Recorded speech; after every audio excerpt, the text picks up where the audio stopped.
अगर आप उर्दू के स्टूडेंट हैं और उत्तर प्रदेश में टीजीटी या जीआईसी लेक्चरर की तैयारी कर रहे हैं तो ये वीडियो आपके लिए बहुत ही इम्पोर्टेंट है। इस वीडियो में हम लोग जीआईसी लेक्चरर में पूछे गए उर्दू के कुछ अहम सवालात को डिस्कस करेंगे और सभी सवालों से मुताल्लिक कुछ अहम पॉइंट्स भी आपको बताएंगे। आप लोग इस वीडियो को ज़्यादा से ज़्यादा शेयर करें। हैदरी स्टडी पॉइंट को ज़रूर सब्सक्राइब करें। चलिए शुरू करते हैं। आज का हमारा पहला सवाल काजर कि फ़िराक गोरखपुरी का क्या नाम था। अब फ़िराक गोरखपुरी के बारे में थोड़ा सा पहले जान जाइए आपको, फिर मैं आपको नाम बता रहा हूँ इनका असली नाम क्या था। देखिए, इनकी पैदाइश हुई थी 28 अगस्त 1896 को और इनकी वफ़ात हुई थी 3 मार्च 1982 को। उर्दू के मशहूर मुसन्निफ़, अदीब, नक्काद और शायर थे। ठीक है। 20वीं सदी के उर्दू ज़बान के सफ़े अव्वल के शोरा में इनका शुमार होता है। इनका असल नाम क्या था? रघुपति सहाय था। यह है फ़िराक गोरखपुरी, आप लोग देख सकते हैं। ठीक है, फ़िराक गोरखपुरी को आपने देख लिया। इनका नाम क्या था? तो रघुपति सहाय इनका नाम था। अब देखिए, इनको कुछ एजाज़ात से नवाजा गया, इनको कुछ अवार्ड्स मिले। ये कभी एग्ज़ाम में पूछ लिया जाता है, इसलिए मैं आपको बता दूं कि सन 1960 में इनको साहित्य अकादमी अवार्ड मिला था और 1968 में इन्हें पद्म भूषण से नवाजा गया और 1968 में स्वीटलैंड नेहरू अवार्ड इनको दिया गया और 1969 में, बहुत इम्पोर्टेंट है, 1969 में इनको ज्ञानपीठ अवार्ड दिया गया, जो कि उर्दू में एक पहले शायर बने थे फ़िराक गोरखपुरी जिनको ज्ञानपीठ अवार्ड मिला था। कब मिला था? 1969 में। याद रखिएगा, उर्दू में 4 ही लोगों को ज्ञानपीठ अवार्ड मिला है, फ़िराक गोरखपुरी, अली सरदार जाफरी और कुर्रतुल-ऐन हैदर और शहरयार। इन 4 लोगों को मिला है। सबसे पहले किनको मिला? तो फ़िराक गोरखपुरी को मिला। 1981 में इनको गालिब एकेडमी अवार्ड से भी नवाजा गया। तो फ़िराक से मुताल्लिक कुछ अहम जानकारी आपने जान ली।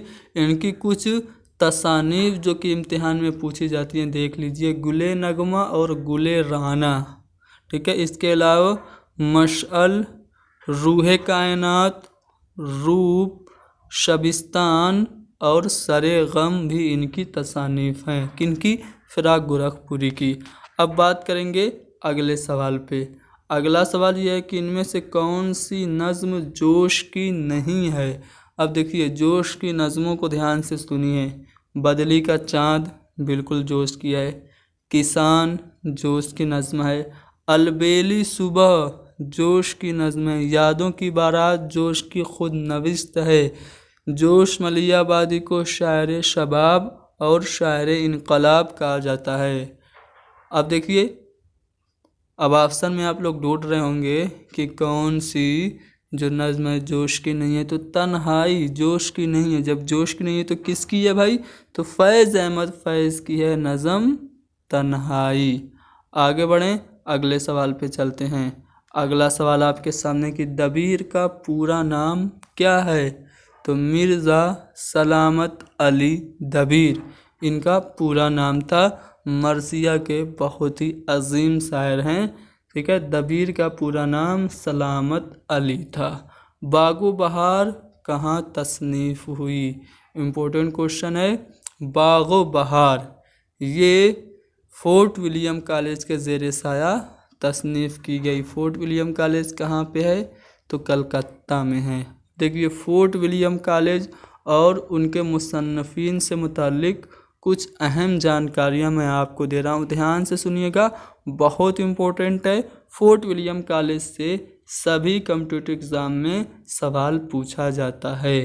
तो फोर्ट विलियम कॉलेज मगरबी तर्ज पर पहला तालीमी इदारा था जो कि लॉर्ड वेलेज़ली के हुक्म पर सन 1800 ईस्वी में कायम किया गया। ठीक है, फोर्ट विलियम कब कायम किया गया? सन 1800 ईस्वी में। कहाँ पे? कलकत्ता में। किसके हुक्म पे? लॉर्ड वेलेज़ली के हुक्म पे।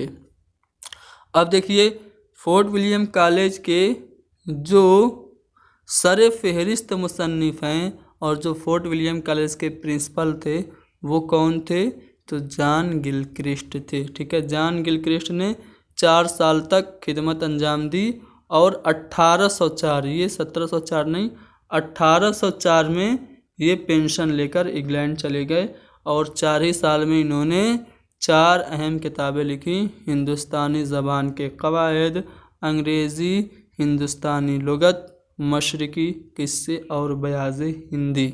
ठीक है, तो फोर्ट विलियम कॉलेज के बारे में आपने बहुत थोड़ी सी मालूमात हासिल की। अब फोर्ट विलियम कॉलेज के सबसे मशहूर जो मुसन्निफ़ गुजरे हैं वो कौन गुजरे हैं?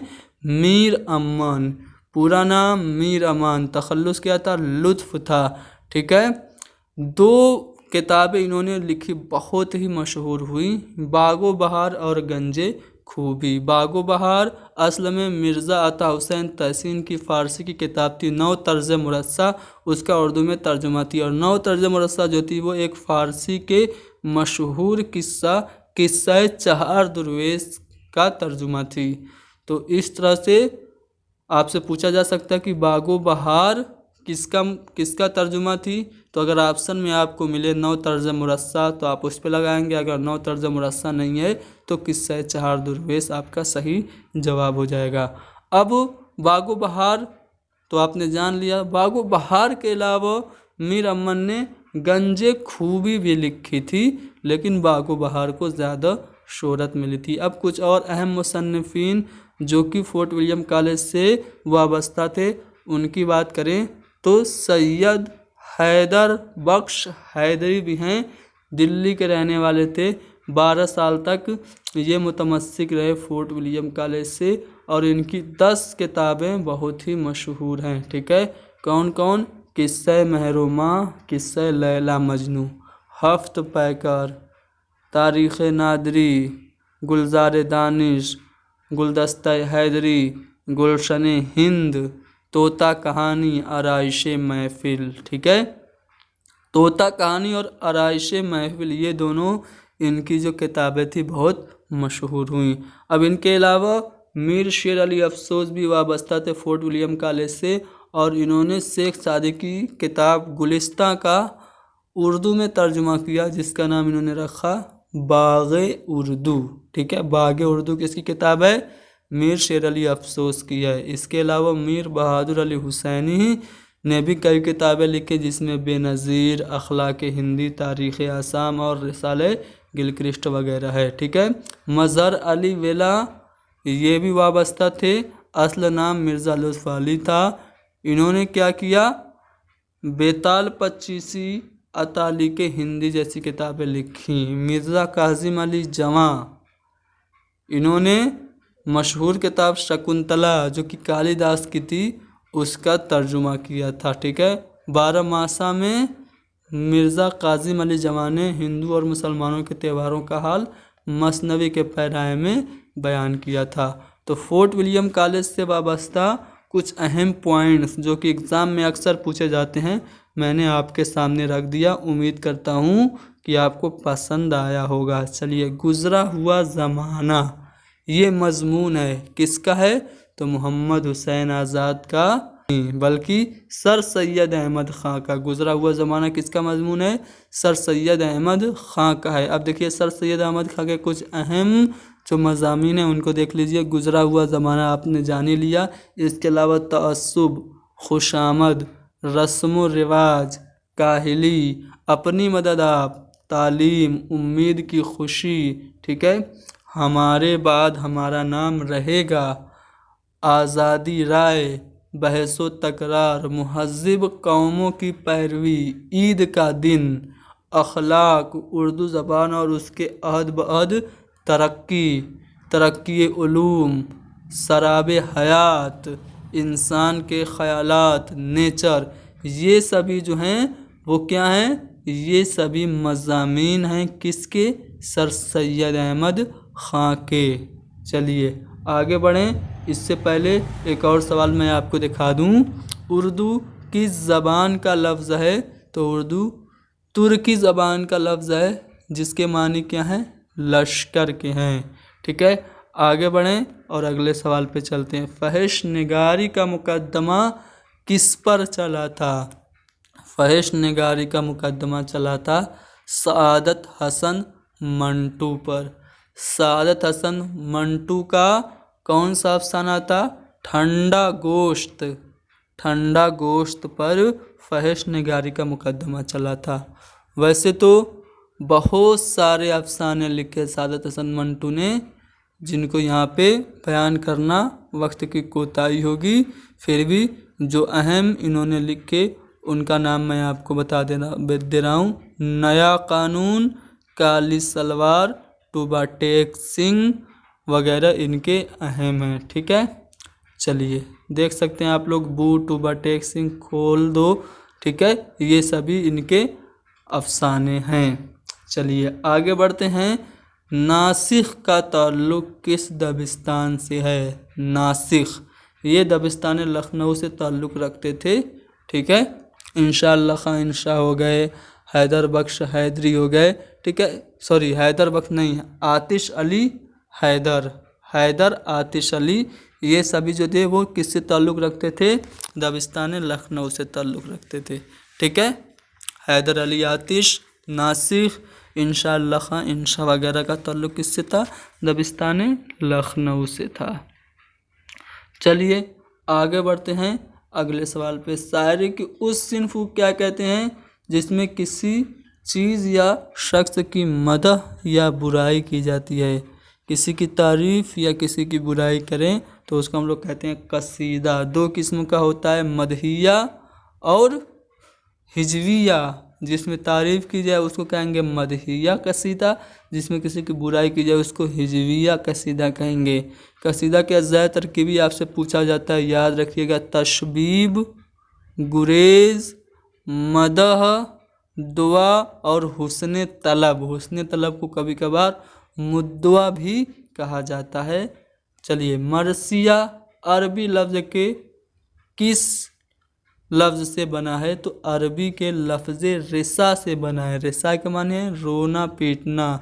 ठीक है, आम तौर से मरसिया जो है वो मखसूस हो गया है किससे? हज़रत इमाम हुसैन अलैहिस्सलाम और उनके असहाब से, यानी कि करबला के शहीदों से मंसूब हो गया है। ठीक है, आगे बढ़ते हैं अगले सवाल पे। उर्दू के इब्तिदाई नावल निगारी में सबसे मशहूर नाम किसका है? तो उर्दू के इब्तिदाई नावल निगार यानी कि पहले नावल निगार कौन है?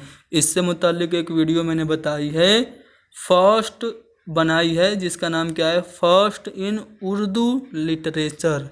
डिस्क्रिप्शन में आपको लिंक मिलेगी, उस वीडियो को देखिए, जिसमें मैंने उर्दू के पहले नावल निगार, उर्दू के पहले शायर, उर्दू के पहले साहिब दीवान शायर, उर्दू का पहला ड्रामा, उर्दू का पहला अफसाना, सब कुछ बताया है। ठीक है, तो उस वीडियो को आप लोग देखिए। फिर भी मैं यहाँ पे आपको बता दूँ, इब्तिदाई नावल निगार तस्लीम किए जाते हैं डिप्टी नज़ीर अहमद मिरतुल उरूस। इनका जो नावल है वो उर्दू का पहला नावल माना जाता है। खाका दोज़खी का मुसन्निफ कौन है?